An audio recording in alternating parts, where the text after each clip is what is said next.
Title: The Day the Flag Wept. It was a heavy, gray morning in Arlington. Not the soft kind of gray that makes you linger in bed, but the kind that grips your chest and refuses to let go. The clouds hung low like curtains of mourning. General Claudia Nadine Ross had buried soldiers before too many.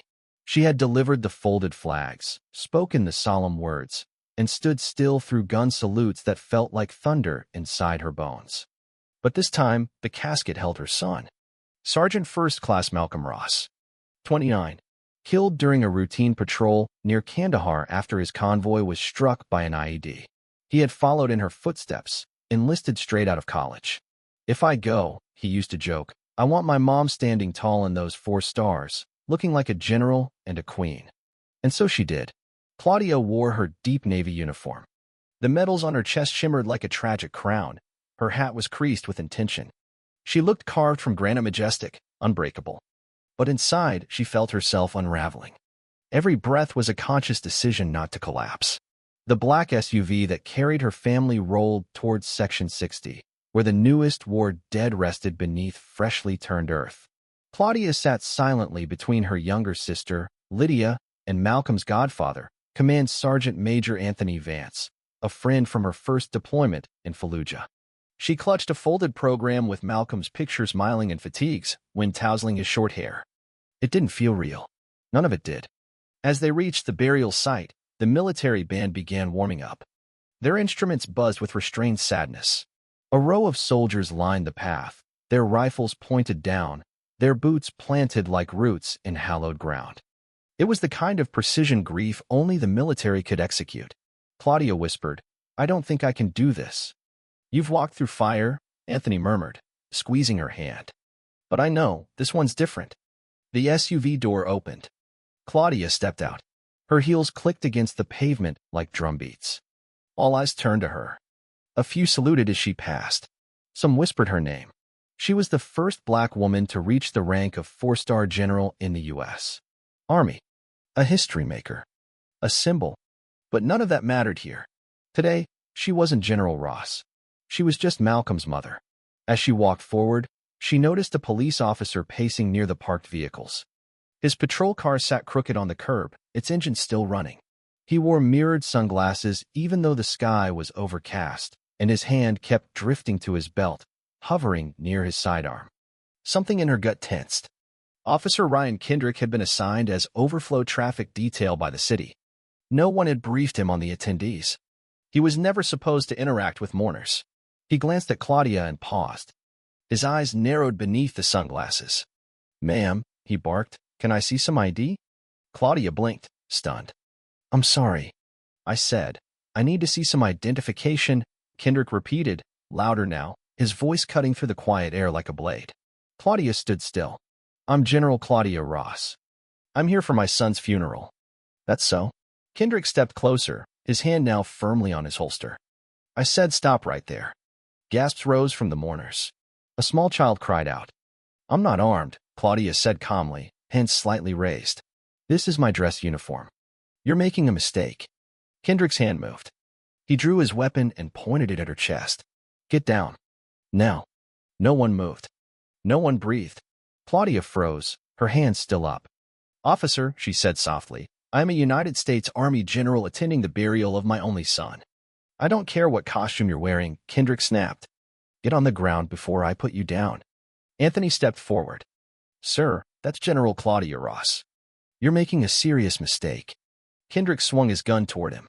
"Back up," he shouted. Soldiers shifted uncomfortably. A captain gestured for them to stay still. The tension thickened like fog.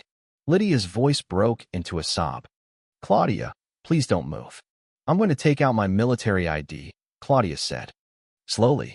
"You reach, I shoot," Kendrick snarled. The mourners whispered. Some recorded. 2 female veterans, former colleagues of Claudia's, held up their phones, recording every second.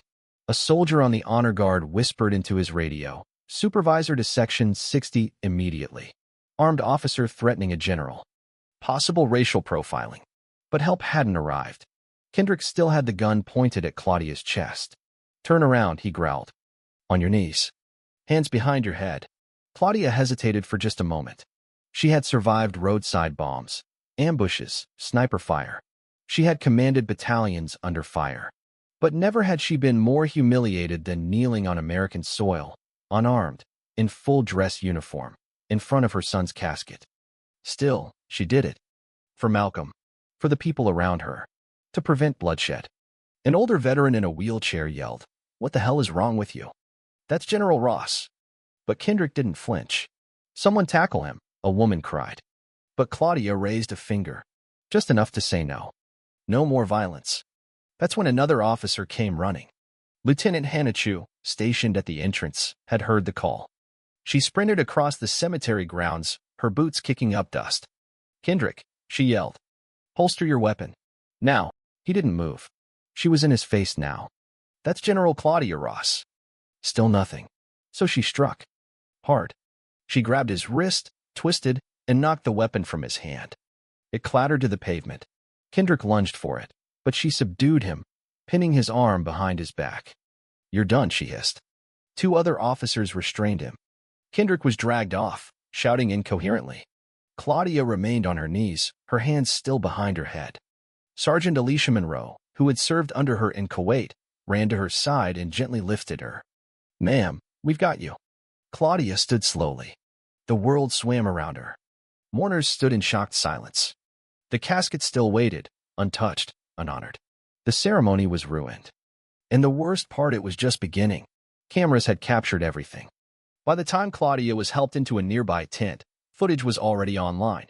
Officer Kendrick's weapon, her hands in the air, the humiliation.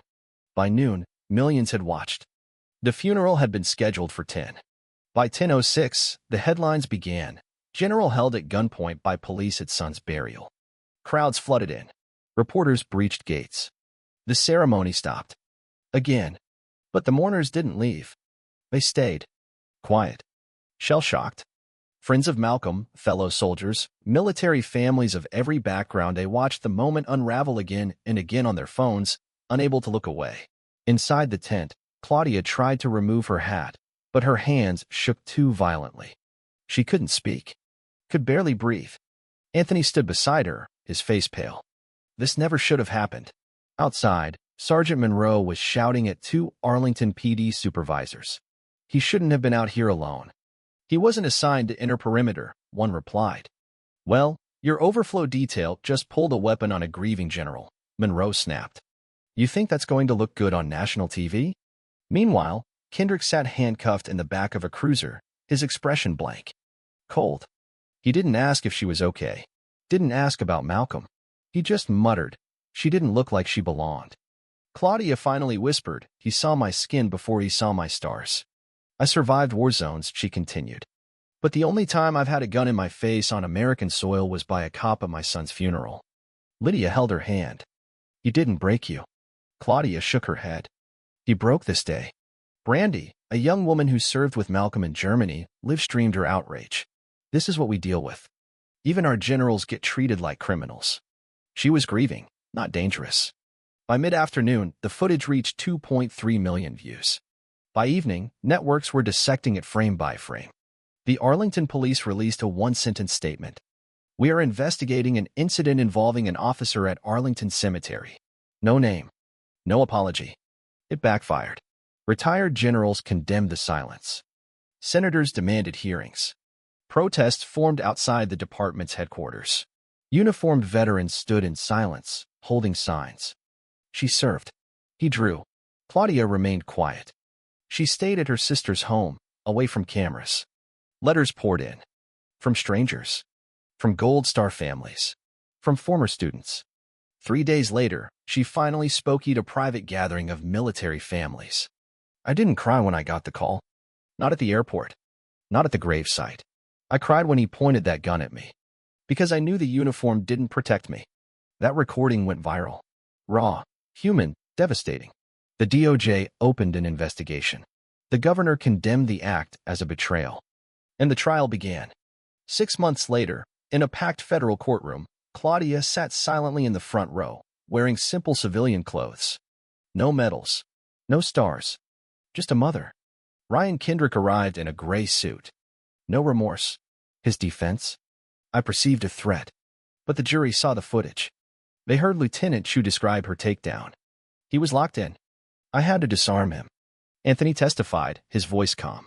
She stood like the soldier she was. And he treated her like a criminal. Then came the bombshell 9 prior complaints against Kendrick. One nearly identical. A black reserve officer held at gunpoint while in uniform. Not a mistake. A pattern. Finally, Claudia testified. I don't want revenge, she said. I want accountability. My son never got the funeral he deserved. The jury deliberated for 4 hours. Verdict: guilty. On all counts. The judge gave Kendrick life in federal prison. No applause. Just silence. Outside the courthouse, reporters swarmed. Claudia stood before the microphones. My son believed in this country. What happened wasn't just a mistake. It was a failure. Not of one man, but of the system that protected him. She paused. This isn't just my story. This is America's mirror. And it's time we stop pretending we don't see what's there. That clip echoed across the nation. It played in classrooms, in courtrooms, in Congress. But Claudia didn't care about the spotlight. She visited Malcolm's grave alone on a Monday morning. Brought a single sunflower. She sat. She listened. She whispered, I did what I had to do. And she stood. Not because she was healed, but because that's what strength looks like when the whole world's still watching.